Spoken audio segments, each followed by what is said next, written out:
There is a moment in every unresolved conflict in history where the fighting stops, but the war does not end. It feels like peace. It is announced as peace. The headlines say peace. It is a timer. It feels like resolution. Every analyst praised the architecture. The word historic was used extensively. Timer. Ceasefire declared. Timer. I want to give you a framework today that no one taught me. I had to construct it myself from the wreckage of every conflict this century has produced. Wage war only by necessity, but fear a hasty peace even more. A conflict left unfinished is not a truce. It is a timer. C.J. Young. This video is that framework, applied to the two most consequential active conflicts of our generation. And by the end of it, I want you to see every ceasefire headline with different eyes. The idea that war should only be waged by necessity is not new. It is, in fact, one of the oldest political ideas in the Western tradition. Livy, the Roman historian writing in the 1st century BC, recorded a sentiment that has echoed through 2,000 years of political philosophy. To those to whom war is necessary, it is just. Not, war is good. Not, war is desirable. Not, war is a tool of power. Only this: when it is necessary, it becomes permissible.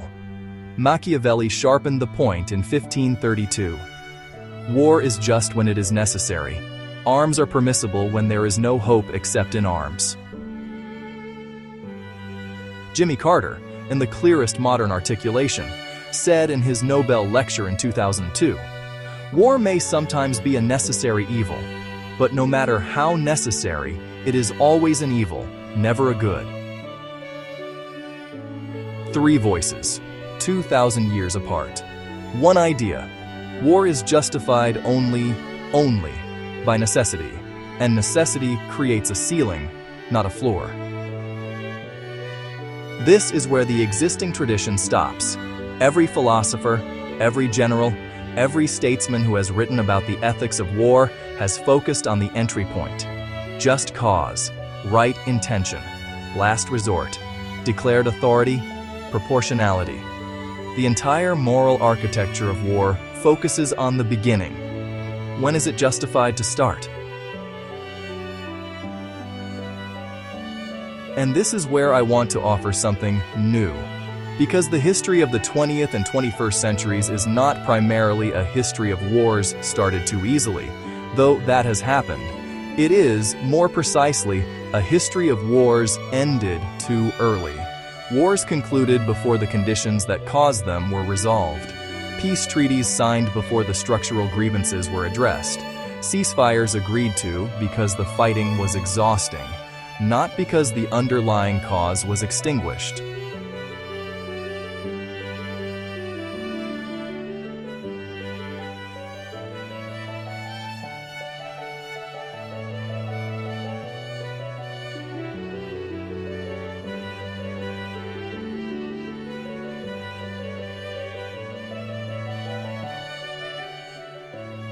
Each treaty shown, then the conflict that followed it. The pattern is unmistakable. The pattern is not coincidental. It is structural. A conflict that ends before resolution does not end. It evolves. It goes underground. It waits. And when it resurfaces, and it always resurfaces, it does so with compound interest, with more grievance, with more weapons, with more certainty on both sides that the other cannot be trusted. A conflict left unfinished is not a truce, it is a timer.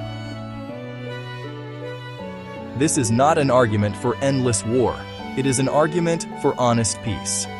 The distinction between the two is the most important strategic question of our time. On February 28, 2026, the United States and Israel conducted coordinated strikes on Iranian nuclear infrastructure, Revolutionary Guard command facilities, and strategic missile stockpiles. The stated objective: prevent Iran from achieving nuclear weapons capability. Beat. It was the opening act of the most consequential Middle Eastern conflict since the Gulf War of 1991. But to understand the 2026 Iran war, you cannot start in 2026. You have to start in 2015. the Joint Comprehensive Plan of Action, the Iran nuclear deal, was announced on July 14, 2015, as one of the most significant diplomatic achievements of the Obama administration. Under its terms, Iran agreed to reduce its uranium enrichment capacity, limit the purity of its enriched uranium, accept intrusive international inspections, and redesign its Arak heavy water reactor to eliminate plutonium production pathways. In exchange, sanctions relief, access to approximately $150 billion in previously frozen assets, re-entry into global financial systems. By the technical standards of non-proliferation diplomacy, the deal worked. Iran's breakout time, the estimated period needed to produce enough fissile material for one nuclear weapon, was extended from approximately 2 to 3 months to roughly 12 months. International Atomic Energy Agency inspectors confirmed compliance through 2018. Beat. The United States withdrew from the deal in May 2018. The administration's argument: the deal was temporary. Its key restrictions sunset between 2025 and 2030. And it failed to address Iran's ballistic missile program or its support for regional proxies including Hezbollah, Hamas, the Houthi movement in Yemen, and Shia militias in Iraq. Beat. Both of these criticisms were factually accurate. The deal did have sunset provisions. The deal did not address missiles or proxies. The question that has no clean answer, is whether an imperfect deal that temporarily extended breakout time was better or worse than no deal at all. Beat. The timer had an answer. Following the American withdrawal, Iran methodically dismantled every constraint it had accepted.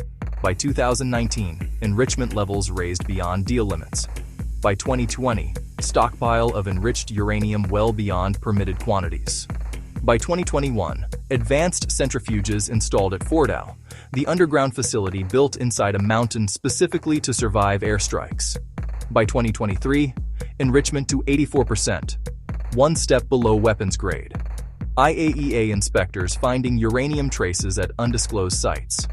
By 2024, IAEA access severely restricted. The inspections architecture of the deal effectively dead. By 2025, intelligence assessments in Washington, Tel Aviv, and London converging on a single conclusion: Iran was weeks, not months, from weapons-capable enrichment. Beat. The timer had reached zero. The February 28th strikes were not a decision taken lightly. They were the product of years of internal debate inside the U.S. government. 3 successive administrations wrestling with the same impossible menu of options: strike, negotiate, contain, defer. But understanding why the strikes happened is only half the picture. The more important question, the question my framework demands we ask, is this: a conflict left unfinished is not a truce. It is a timer. Did the JCPOA end the conflict, or did it set the timer? Here is the structural problem with the JCPOA, viewed through the lens of the quote, "The deal addressed the symptom, nuclear enrichment capacity," without addressing the disease.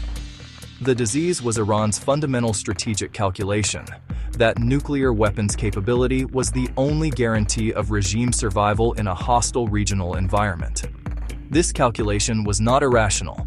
Every country that abandoned its nuclear weapons program, Libya, Iraq, Ukraine, had subsequently experienced regime change or invasion. The lesson Iran drew was logical. Beat. The JCPOA never addressed this calculus. It paid Iran to pause the enrichment program.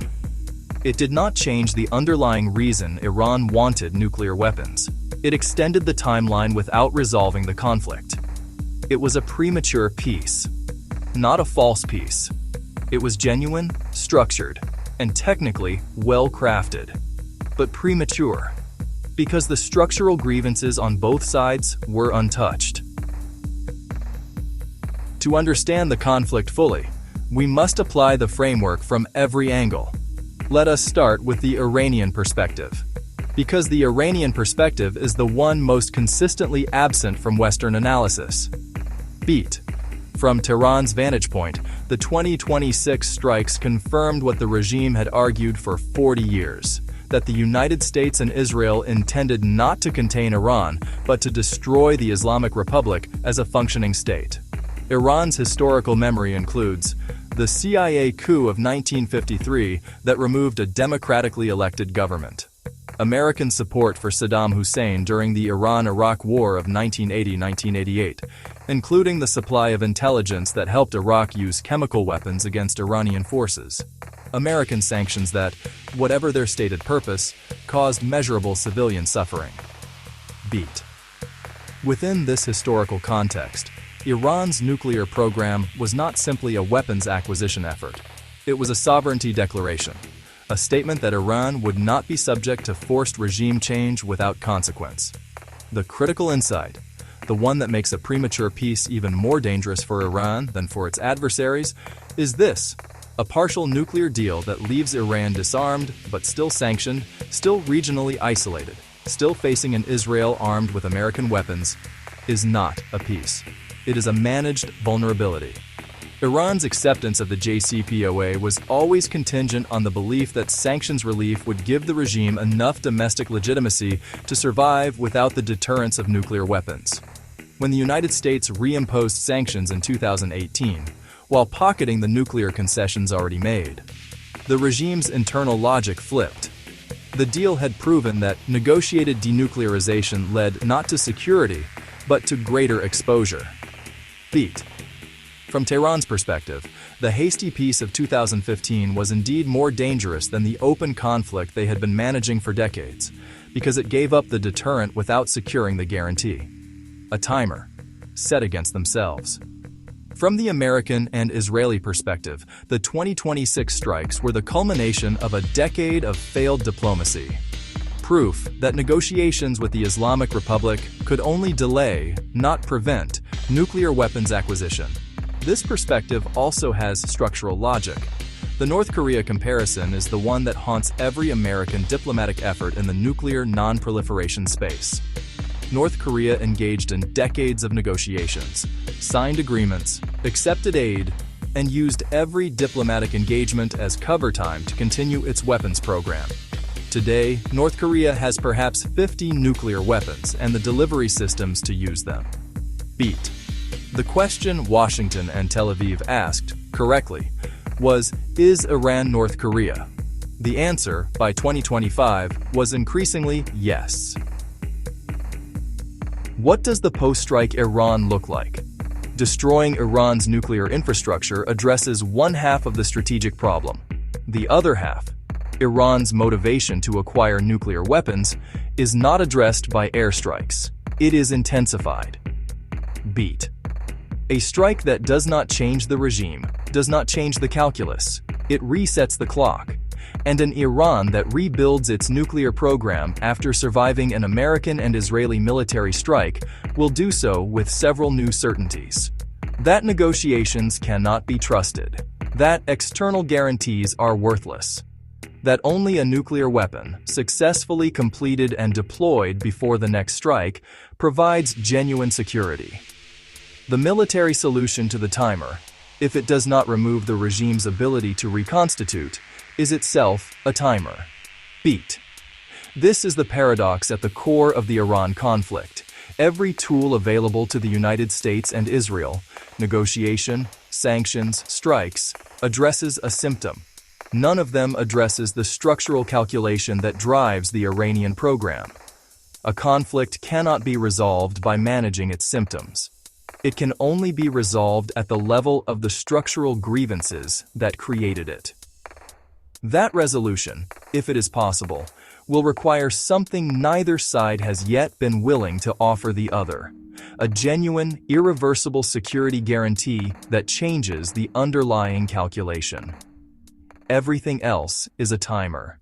The Ukraine-Russia war presents the most consequential application of my framework in the current geopolitical moment, because of the ongoing debate in Washington, Brussels, and Kiev itself about what an acceptable peace would look like. I want to be precise here. There is significant pressure, from war fatigue, from economic costs, from domestic politics in multiple Western capitals, to conclude this conflict through negotiation, even if negotiation means accepting some Russian territorial gains as permanent. This pressure is understandable. It is also, I will argue, the single most dangerous strategic mistake the West could make. A conflict left unfinished is not a truce, it is a timer. To understand why a premature peace in Ukraine is more dangerous than continued conflict, we must understand what a frozen conflict actually produces. Cyprus has been frozen since 1974, technically at peace. The island is divided by a UN buffer zone. The Turkish Cypriot north is occupied. Negotiations have continued for 50 years without resolution. No one is dying. No one is free.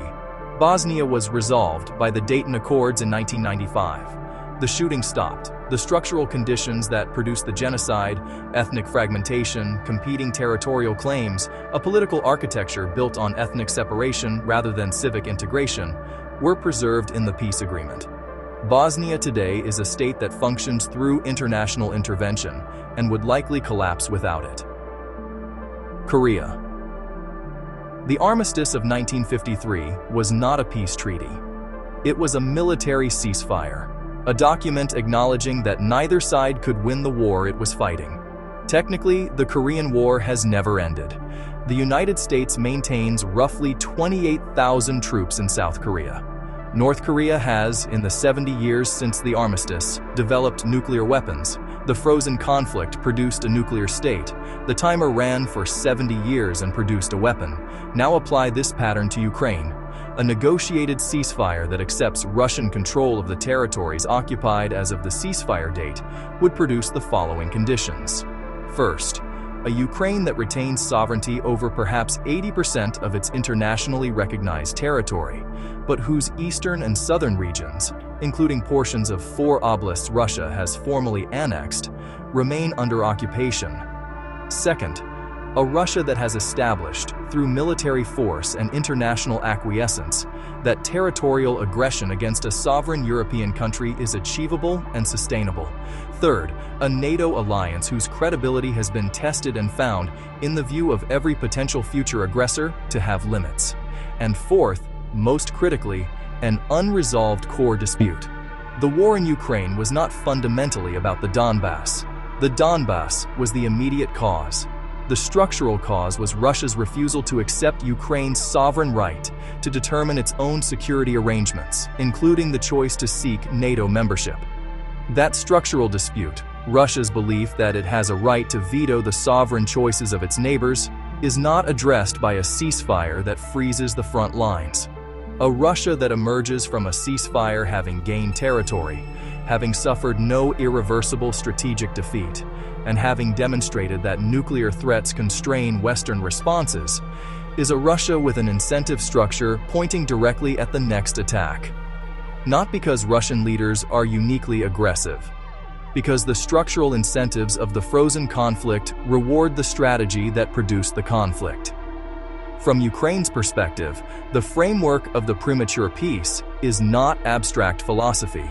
It is lived experience. Ukraine accepted a frozen conflict once before.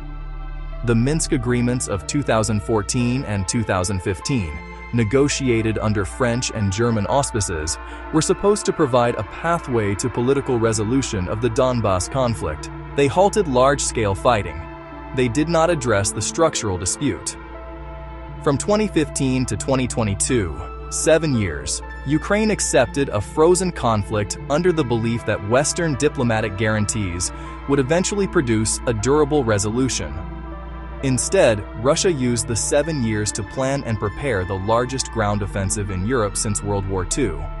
From Kiev's perspective, a second frozen conflict, after a war fought at the cost of hundreds of thousands of lives, that leaves Russian forces on Ukrainian soil would not be a peace. It would be a managed defeat. And a managed defeat that leaves the structural threat intact is, by definition, a timer. Ukraine understands with a clarity born from experience that there is no such thing as a partial resolution of an existential threat. You either resolve the conflict or you defer it. And deferral, as Minsk proved, compounds the eventual cost. The Russian perspective on a premature peace is more complex and more revealing than most Western analysis acknowledges. Moscow's strategic objective was never simply the acquisition of Ukrainian territory. The territory was the instrument. The objective was the reversal of what Russian leadership consistently describes as the post-Cold War humiliation, the expansion of NATO to Russia's borders, the treatment of Russia as a defeated power rather than a great power in negotiations over the European security order. From this perspective, a ceasefire that freezes Russian territorial gains would be a partial vindication. It would confirm that military force, backed by nuclear threats, can produce de facto territorial changes that the West ultimately accepts. But, and this is where the Russian view itself falls into the timer trap, a frozen conflict that leaves Ukraine's fundamental pro-Western orientation intact, that leaves Ukraine's military being rebuilt and re-equipped by NATO standard weapons, that leaves Russia under sustained economic pressure from Western sanctions, is not a durable resolution for Moscow either. Russia's structural objective, preventing Ukraine from becoming a functional Western democracy and a NATO member, is not achieved by freezing the front lines. It is merely deferred, which means a frozen conflict serves neither side's strategic interests. It serves only the interests of those who prefer temporary quiet to the harder work of genuine resolution. The timer again, both sides, running. The Western position on a premature peace is the most politically complex of all, because it is simultaneously the position with the most agency and the most domestic political pressure to act against its own strategic interests. War fatigue is real. The economic costs of sustained support for Ukraine, measured in both direct military aid and the sustained energy and trade disruptions created by the conflict, are measurable and politically significant. But the Western strategic interest is clear if we are willing to state it plainly. A Russia that achieves territorial expansion through military force, having demonstrated that nuclear threats limit Western responses, is not a Russia that will be more cautious in its future behavior. It is a Russia that has learned what works. The states most exposed to Russian pressure, the Baltic states, Poland, Finland, Sweden, understand this with crystalline clarity. Their governments have been consistent. Ukraine's loss is not a distant geopolitical event. It is a preview, a Western-brokered peace that resolves the immediate fighting without resolving the structural question. Russia's claimed right to determine the security arrangements of its neighbors is not a strategic achievement. It is a strategic deferral.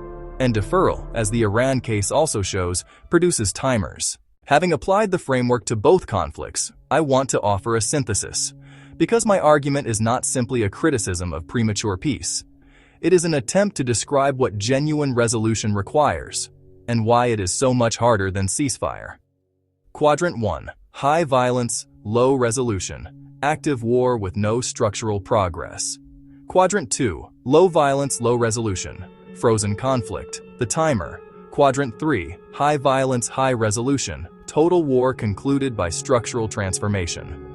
Quadrant 4. Low violence, high resolution, the actual objective, genuine peace.